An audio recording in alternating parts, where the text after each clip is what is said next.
Good morning. இது எம்எஸ்டியோட பொது அறிவு தொடர், சரியா? GK series. இந்த ஜிகே சீரீஸில் ஃபஸ்ட்டு நம்ம இங்கே பார்க்க போகிறது என்ன அப்படின்னா, அஸ்பெர் சிலபஸில் இதழியல் ஜேர்னல். இது எங்கே இருக்குது அப்படின்னா அதையும் சொல்லிடுறேன். 12ஆம் வகுப்பு சிறப்பு தமிழில் இருக்குது, சரியா? சிறப்பு தமிழில் தான் இந்த குரூப் 4லேருந்து நிறைய கேள்விகள் வந்தாங்க. சிலபஸ் படி ஒவ்வொன்றா அனலைஸ் பண்ணி இங்கே கொடுத்துக்கிட்டே இருப்பாங்க. சரி, கவனிங்க. தமிழில் இருக்குது சார், ஏன் ஜிகே சொல்கிறீங்கன்னா, இது ஜிகேக்கு ரொம்ப முக்கியமான டாபிக். யூனிட் 8 அப்படின்னு ஒரு தலைப்பு இருக்கு இல்லையா? அந்த யூனிட் 8 தலைப்பு கீழே யூனிட் 8 அப்படின்ற ஒரு தலைப்பு இருக்குது. அதாவது கலாச்சார பண்பாடு அப்படின்னு சொல்கிறோம்ல, அந்த யூனிட் 8 தலைப்பு கீழே அதை நம்ம பார்க்க போகிறோம். ஃபஸ்ட்டு பாருங்கள், இந்திய இதழியல் தந்தை. இந்தியன் இதழியல் தந்தை யாருன்னா ஜேம்ஸ் அகஸ்டஸ் ஹிக்கி. இதை அடிக்கடி நம்ம படிச்சிருப்போம். ரொம்ப ரொம்ப முக்கியமான நபர். இவர் அடிக்கடி போட்டித் தேர்வில் கேட்டுகிட்டே இருப்பாங்க. இந்திய இதழியல் தந்தை ஜேம்ஸ் அகஸ்டஸ் ஹிக்கி. உங்களுக்கு பார்க்க நேரம் இல்லை அப்படின்னா இதை போட்டுட்டு உங்களோட காதுகளை வச்சு நல்லா கேளுங்க. இது ஜேம்ஸ் அகஸ்டஸ் ஹிக்கி, இந்திய இதழியலின் தந்தை. இந்தியாவின் முதலில் தொடங்கப்பட்ட இதழ், இந்தியாவில் முதலாக தொடங்கப்பட்ட இதழ் எது அப்படின்னா பெங்கால் கெசட். ரொம்ப ரொம்ப முக்கியம், Bengal gazette. 1780 Calcutta general adviser அவங்கன்படி தொடங்கப்பட்டது இந்தியாவோட முதல் இதழ். தமிழில் வெளிவந்த முதல் நாளிதழ் மெட்ராஸ் மெயில். நோட் பண்ணிக்கோங்க, தமிழில் வெளிவந்த முதல் நாளிதழ் மெட்ராஸ் மெயில். தமிழில் வெளிவந்த முதல் நாளிதழ் மெட்ராஸ் மெயில் 1868. சரியா? 1868. தமிழில் வெளிவந்த முதல் தமிழ் நாளிதழ். கவனிங்க, ரெண்டுக்கு வித்தியாசத்தை பாருங்க. கேள்வி நோக்கத்தில் வித்தியாசத்தை பாருங்க. தமிழில் வெளிவந்த முதல் நாளிதழ், தமிழில் வெளிவந்த முதல் தமிழ் நாளிதழ், ரெண்டுக்கு வித்தியாசம் இருக்கு பாருங்க. முதல் நாளிதழ் அப்படின்னா மெட்ராஸ் மெயில். முதல் தமிழ் நாளிதழ் அப்படின்னு கேட்டால் சுதேசமித்திரன். உங்களுக்கே தெரியும், ஜி சுப்பிரமணிய ஐயர். சரிங்களா? இவர் தான் அந்த சுப்பிரமணிய ஐயர். நான் மேலே வந்து நேம் லெட்டர் எழுதிட்டேன், இருந்தாலும் பார்த்துக்கோங்க. இவர் தான் சுப்பிரமணிய ஐயர். நம்மளுடைய 10ஆம் வகுப்பு சமூக அறிவியலில் இவரை பற்றி கொடுத்துருப்பாங்க. சரிங்களா? சரி, நல்லா கவனிங்க. தமிழில் வெளிவந்த முதல் நாளிதழ் அப்படின்னு கேள்வி கேட்டால் மெட்ராஸ் மெயில் 1868. தமிழில் வெளிவந்த முதல் தமிழ் நாளிதழ்னு கேட்டால் சுதேசமித்திரன். ரெண்டுக்கு வித்தியாசம் இருக்குது. இருந்தாலும் இங்கே நான் தனியாகவும் சொல்கிறேன். ஒரு விஷயத்தை ஏன் திரும்ப சொல்கிறோம் அப்படின்னா அது நல்லா மனப்பாடம் ஆகணும். தமிழ்நாட்டில் வெளிவந்த முதல் நாளிதழ் மெட்ராஸ் மெயில். மதராஸ் மெயில் 1868. அடுத்து தமிழில் வெளிவந்த முதல் தமிழ் நாளிதழ் அப்படின்னா சுதேசமித்திரன் 1882. நல்லா கவனிங்க, நம்முடைய வரலாற்று புத்தகத்தில் 1891 கொடுத்துருப்பாங்க. ஸோ நம்ம டேட்டா அதை எடுத்துக்கலாம். 1891. ஓகேவா? ஃபர்ஸ்ட். ஓகே, நெக்ஸ்ட்டு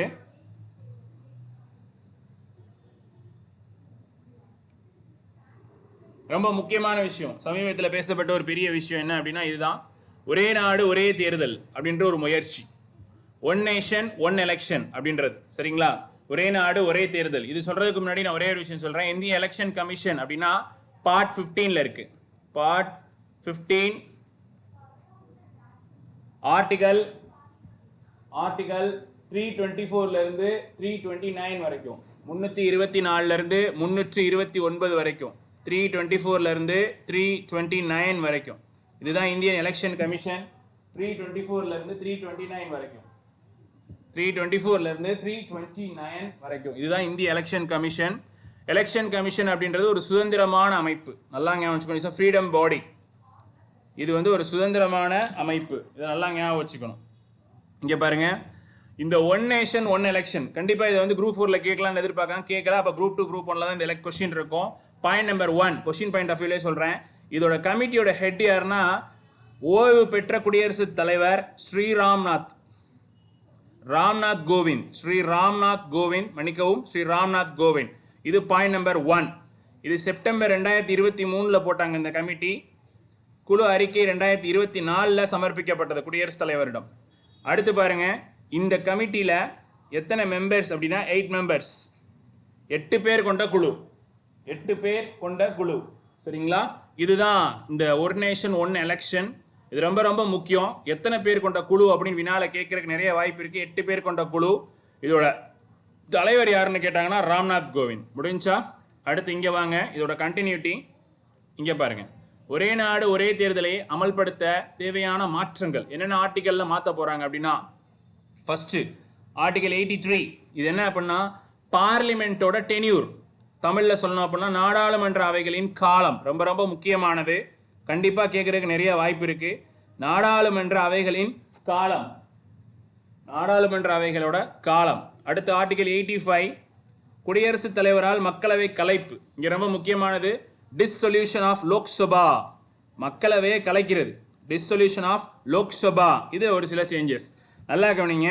கொஸ்டின்ல உங்களுக்கு பார்லிமெண்ட் அப்படின்னு கேட்டாதான் 83 and 85 ரொம்ப ரொம்ப முக்கியம். 83 and 85 கொஸ்டின்ல பார்லிமெண்ட் அப்படின்னா நல்லா ஞாபகம் வச்சுக்கோங்க. 83 நாடாளுமன்ற அவைகளின் காலம், பாராளுமன்றத்தோட காலம் டென்யூர், அண்ட் 85 குடியரசுத் தலைவரால் மக்களவை கலைப்பு. ரெண்டையும் மாற்றி வச்சுக்கோங்க, நல்லா மண்டல வச்சுக்கோங்க.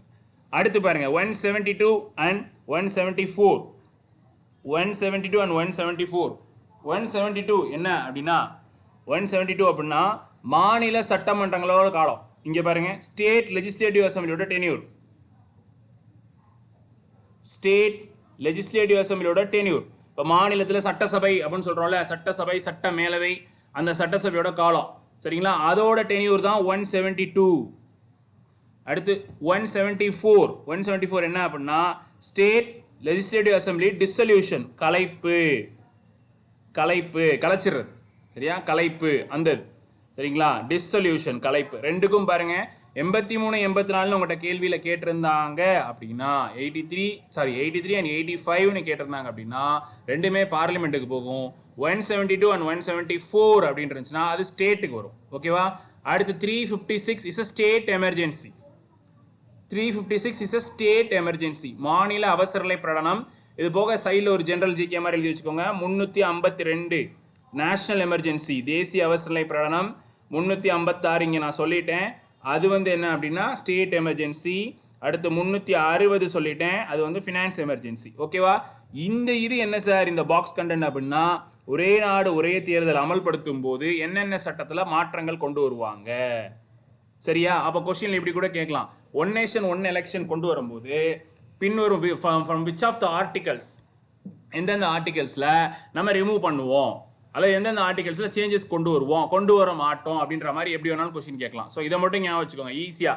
83, 85, 172 and 174 and 356 அஞ்சேஞ்சு ஆர்டிகல் தான். ஓகே. ஒன் நேஷன் ஒன் எலெக்ஷன்னா இவ்வளோ தான் கொஸ்டின். இதோட ஹெட் யார் அப்படின்னா முன்னாள் பிரசிடென்ட் ராம்நாத் கோவிந்த். எத்தனை மெம்பர்ஸ் அப்படின்னா 8 மெம்பர்ஸ். Okay okay. அடுத்து இப்போ நம்ம சமீபத்தில் கவனிக்க வேண்டிய ஒரு முக்கியமான விஷயம் என்ன அப்படின்னா தமிழ்நாட்டு பெண்களிடையே விழிப்புணர்வை ஏற்படுத்துவது, for awareness against the women's. Awareness women's சேஃப்டிக்காண்டி அதை ப்ரொமோட் பண்ணியிருக்காங்க. இது ரொம்ப ரொம்ப முக்கியம். அவல் அப்படின்னு கொடுத்துட்டு இது தமிழ்நாடு கவர்மெண்ட்டா சென்ட்ரல் கவர்மெண்ட்டாக கேட்கலாம். இது ரொம்ப ரொம்ப முக்கியம். அவல் அப்படின்றது முழுக்க முழுக்க தமிழ்நாடு கவர்மெண்ட் கொண்டு வந்த ஒரு உமன் சேஃப்டி ஆப் சரியா, பெண்களுக்கான பாதுகாப்பு ஆப். அவல் அப்படின்னா avoid violence through awareness and learning. விழிப்புணர்வு மற்றும் கற்பித்தல் மூலமாக இந்த கொள்கையை தமிழக அரசு ஏற்படுத்தியிருக்கு. இப்போ உதாரணத்துக்கு இந்த ஒரு கொள்கை அப்படின்னு கொண்டு வந்தாங்கன்னா இதை மினிமம் 10 இயர்ஸ் ஃபாலோ பண்ணணும். அதான் அந்த பெண்களுக்கான இடஒதுக்கீடு கொள்கை எல்லாமே இதுக்குள்ள அடங்கிடும். அந்த மாதிரி அந்த கொள்கையில வந்து அமைப்பு தான் இது. நல்லா கவனிங்க. இந்த மாதிரியான அவல் சாஃப்ட்வேர் இதெல்லாம் போடுறாங்க அப்படின்னா தமிழ்நாடு அரசு தமிழ்நாடு சமூக நல மேம்பாட்டுத்துறை கீழே போயிடும். ஒரு அடிஷனல் ஒரு டேட்டா சொல்கிறேன். தமிழ்நாடு சமூக நல மேம்பாட்டுத்துறை 1954 கொண்டு வந்துடும். நல்லா கவனிங்க. பெண்கள் தொடர்பாக, பெண்கள் பாதுகாப்பு தொடர்பாக, பெண்களுக்கு ஏதாவது சலுகைகள் கொடுக்குறாங்க, ஆதரவற்ற பெண்கள், விதவை பெண்கள், ஏதோ ஒரு திட்டம் வருது அப்படின்னா அது எல்லாமே கண்டிப்பாக சமூக நல மேம்பாட்டுத்துறையின் கீழே தான் வரும். இது போக திருநங்கைகள், டிரான்ஸ்ஜெண்டர் வெல்ஃபேர் போர்டு அந்த மாதிரிலாம் ஏதாச்சும் உருவாக்குனாங்க அப்படின்னா அதுவும் எதுக்கு கீழே தான் இருக்கும் அப்படின்னா இந்த சமூக நல மேம்பாட்டுத்துறை கீழே மட்டும்தான் இருக்கும். ஓகே. சமூக நல மேம்பாட்டுத்துறைன்றது ரொம்ப பெரிய விஷயம். இதெல்லாத்தையும் கரெக்டாக ஞாபகம் வச்சுக்கோங்க. ஓகேவா. நெக்ஸ்ட் இப்போதான் நம்ம ரொம்ப முக்கியமான விஷயத்தை பேச போகிறோம். இது நம்ம தலைவர் திருவிக. திருவாரூர் விருதாச்சலனார் மகனார் கல்யாண சுந்தரம். திருவாரூர் விருதாச்சலனார்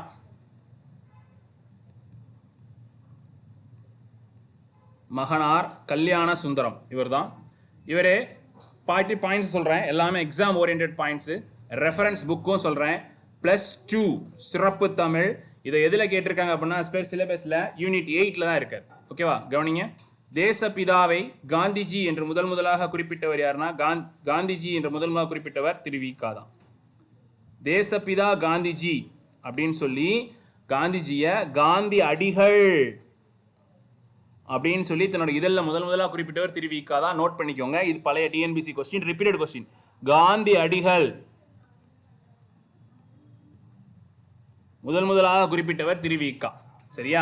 இது எதை அடிப்படையில் வச்சு கேட்கலாம், அதாவது ஒரு பேசிக்கா ஒரு குரூப் 4 கொஸ்டின் அப்படின்னா காந்தியடிகள்னு கூப்பிட்டவர் யாருன்னு கேட்டு முடிச்சிருவாங்க. ஒரு சப் இன்ஸ்பெக்டர் எக்ஸாமோ ஏதோ ஒன்று, ஒரு பேசிக்கான எக்ஸாம் தான். ஆனால் நல்லா கவனிங்களேன், ஒரு குரூப் 2 குரூப் 1 ஒரு டிகிரி ஸ்டாண்டர்ட் எழுத போகிறோம் அப்படின்னா, சரி குரூப் 1 கேட்பாங்களா அப்படின்னா கண்டிப்பாக கேட்பாங்க. ஒரு குரூப் 2 குரூப் 1 ஒரு டிகிரி ஸ்டாண்டர்ட் எழுத போகிறோம் அப்படின்னா நல்லா கவனிங்க. காந்தியடிகளை எந்த கதாபாத்திரத்தின் அடிப்படையில் இவர் காந்தி அடிகள் என்று பெயர் சூட்டினார் காந்திய அப்படின்னு கேட்டாங்க. நீங்க பாருங்க, கவுந்தியடிகள் வந்து ஒரு சமண துறவி. அந்த கவுந்தியடிகள் அடிப்படையில தான் காந்தி அடிகள் அப்படின்ற பேரை வந்து எந்த இதழில் குறிப்பிட்டிருக்காருன்னு பாருங்க.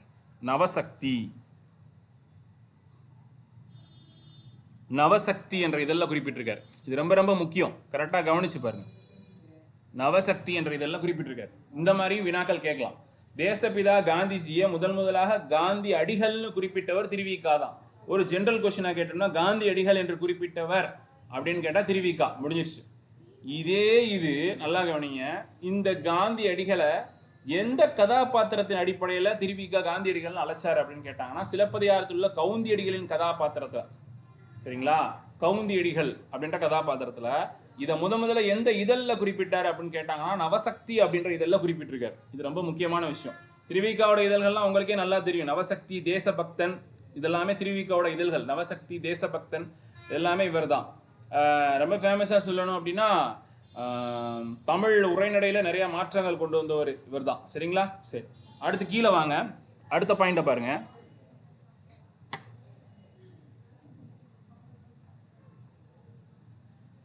அன்னி பெசன்ட் அவர்களை அன்னை வசந்தை அப்படின்னு சொல்லி எழுதினவர் இவர் தான் முதல்ல. இது வினால கேட்கலாம், எதிர்பார்த்துக்கிட்டு இருக்க வினா. அன்னி பெசண்டா அன்னை வசந்தை அப்படின்னு சொல்லி எழுதினவர் யாரு அப்படின்னா நம்ம திருவிக்கா தான். சரியா? இது ரொம்ப ரொம்ப முக்கியம். அன்னி பெசண்டை பத்தி சொல்லவே வேண்டாம். இந்திய தேசிய காங்கிரஸோட முதல் பெண் தலைவர். இந்திய தேசிய காங்கிரஸோட முதல் தலைவர் 1917 கல்கத்தா காங்கிரஸ் மாநாட்டில் இருந்திருக்காங்க. இந்திய தேசிய காங்கிரஸோட முதல் பெண் தலைவர் யாரு அப்படின்னா அன்னி பெசன்ட். சரியா? இது ரொம்ப முக்கியமான விஷயம். இந்திய தேசிய காங்கிரஸ் முதல் பெண் தலைவர்னா அன்னி பெசன்ட், கல்கத்தா காங்கிரஸ் மாநாடு. அவங்கள அன்னி பெசன்ட் எப்படி கூப்பிட்டுருக்காங்க அப்படின்னா அன்னை வசந்தை அப்படின்னு சொல்றாங்க. சமீபத்தில் நடந்து முடிந்த குரூப் 4 போட்டித் தேர்வில் கூட ஒரு 10ஆம் வகுப்புல வந்து கேட்டிருந்தாங்க.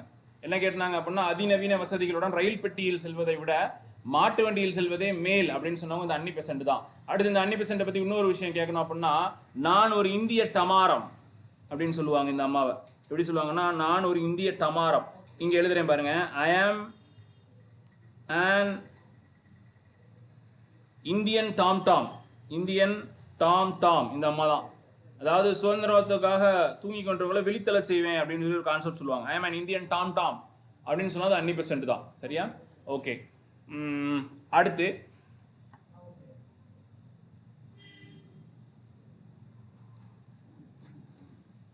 அந்த நம்ம இவங்களை பற்றி பேசணும்ல, அன்னி பெசன்ட்டை பற்றி எப்படி சொல்லியிருக்காரு அப்படின்னா அன்னை வசந்தா அப்படின்னு சொல்லியிருக்காருன்னு சொன்னோம்ல. அந்த அன்னை வசந்தா அப்படின்றத வந்து அந்த அன்னை வசந்தை அப்படின்றத வந்து எந்த இதழில் குறிப்பிட்டிருக்காரு அப்படின்னா வல்லரசு என்ற இதழில் குறிப்பிட்டிருக்காரு. வல்லரசு அப்படின்ற சொல்லி அதில் தான் குறிப்பிட்டு வந்திருக்காரு. இது ரொம்ப முக்கியமான விஷயம். சரிங்களா?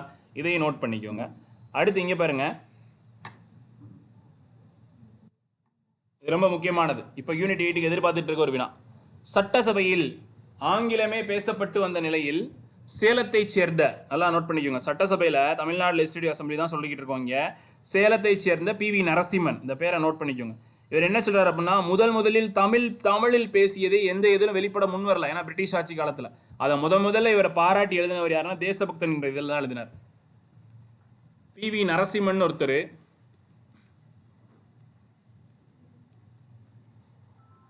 PV நரசிம்மன் ஒருத்தர்.